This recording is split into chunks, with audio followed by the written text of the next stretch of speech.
వేణుగోపాల్ ప్లేస్లో వీడి ఎవరిని సత్యనారాయణ వీడి ఎవరో ఇచ్చారు కదా సతీశన్ కేసీ వేణుగోపాల్ ప్లేస్లో కేరళ ముఖ్యమంత్రిగా వీడి సతీశన్ అని చెప్పి ఆయనను అనౌన్స్ చేసిండు ఢిల్లీ అధిష్టానం. రేవంత్ రెడ్డి ఏమో కేసీ వేణుగోపాల్ ముఖ్యమంత్రి ఉంటే చాలా బాగుంటుంది కేరళలో.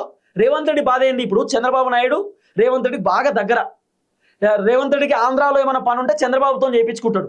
రేవంత్ రెడ్డికి మొత్తం భారతీయ జనతా పార్టీ తోటి కేంద్ర ప్రభుత్వంతో ఏమైనా పని ఉంటే రేవంత్ రెడ్డి చంద్రబాబుతో చేయించుకోడు. ఎందుకంటే చంద్రబాబు వాళ్ళంతా కూటమి కదా, అలయన్స్ కదా. ఏదున్నా చంద్రబాబు తోటి రేవంత్ రెడ్డి ఏ పనన్నా చేయించుకుంటాడు. ఆంధ్రాలో ఏమైనా పనున్నా చేస్తాడు. ఇక కర్ణాటకలో కాంగ్రెస్ అధికారంలో ఉంది కాబట్టి కర్ణాటకలో రేవంత్ రెడ్డి చెప్పినట్టు కూడా వింటారు. ఆ తర్వాత ఇప్పుడు కేరళలో కూడా కాంగ్రెస్ అధికారంలోకి వచ్చింది కాబట్టి కేరళ కూడా ఎట్లైనా పక్క రాష్ట్రమే కదా, కొంచెం కేరళ కూడా మనకు పక్కనే ఉంటుంది కాబట్టి ఆ రాష్ట్రంలో కూడా మనకు అనుకూలంగా ఉన్నటువంటి వ్యక్తిని ముఖ్యమంత్రి వేసుకుంటే మనకు దోస్తాను మంచిగా ఉంటుంది. ఆ తర్వాత అందరు కలిసినట్టుగా ఉంటుంది.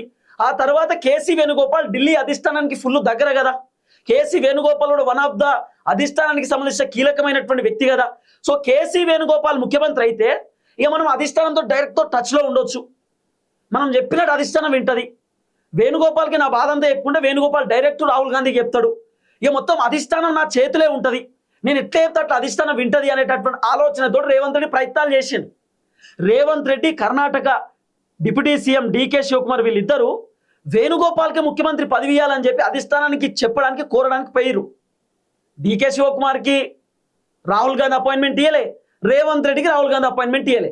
ఆఖరికి వీళ్ళు కొంతమంది ఏఐసీసీ లీడర్లకు చెప్పిరట వేణుగోపాల్కి ఇవ్వాలి ముఖ్యమంత్రి పదవి అంటే రాహుల్ గాంధీ ఇష్టం ఉన్న వాళ్ళకి ఇస్తాడు, మీరు చెప్తే కుదరదిడా.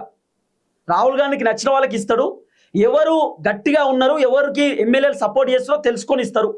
ఇప్పుడు రాహుల్ గాంధీ ఎట్లా డిసైడ్ చేస్తే అట్లా ఉంటుంది, కానీ ఎమ్మెల్యేలు కూడా ఒప్పుకోవాలి కదా. ఇప్పుడు దాదాపు 63 సీట్లతోటి కేరళలో కాంగ్రెస్ పార్టీ అధికారంలోకి వచ్చింది. అయితే మరి 63 సీట్లు అంటే దాదాపు 33-30 ఇట్లా క్యాలిక్యులేషన్ చేసుకోరు, 63 కాబట్టి. ఇప్పుడు 30 మంది కేసీ వేణుగోపాల్కి సపోర్ట్ చేసి 33 మంది వీడి సతీశన్కి సపోర్ట్ చేసారు అనుకో, 33 మంది ఎమ్మెల్యేల సపోర్ట్ అంటే ఎక్కువ మంది ఎమ్మెల్యేలు వీడి సతీశన్కి మద్దతు ఇస్తారు కాబట్టి ఎమ్మెల్యేల మద్దతు ఎవరికైతే ఎక్కువ ఉంటుందో వాళ్ళే సీఎం. గిట్లుంటుంది. రాహుల్ గాంధీ కేసీ వేణుగోపాల్ లేదా వీడి సతీశన్ అని చెప్పి ఆయన ఆలోచన చేసినప్పుడు ఎమ్మెల్యేలతోటి రాహుల్ గాంధీ చెప్పిండట వీడి సతీశన్ ముఖ్యమంత్రి పెడదాం అనుకుంటే మీకు ఓకేనా అని చెప్పి ఎమ్మెల్యేలను అడుగుతుంటే అందరు ఎమ్మెల్యేలు యాక్సెప్ట్ చేసిరు, ఓకే అని చెప్పిరట.